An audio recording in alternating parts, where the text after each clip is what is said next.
भंगिया धतूर ली हई चीख ली अपना सेवा करा के बाबा तो लिख दी। बाबा मजबूरी बुझने तो बाप बड़ा मारी। भंगिया धतूर ली हई चीख ली अपना सेवा करा के बाबा तो लिख दी। हे भोले बाबा वरदान मांगते।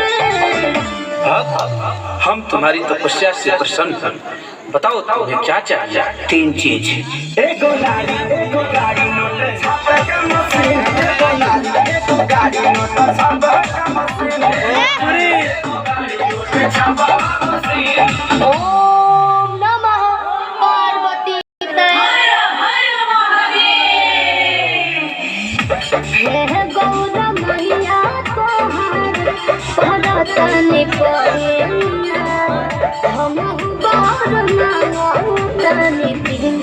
हम तुम्हारी तपस्या से प्रसन्न हुए बालिके, बताओ तुम्हें क्या चाहिए?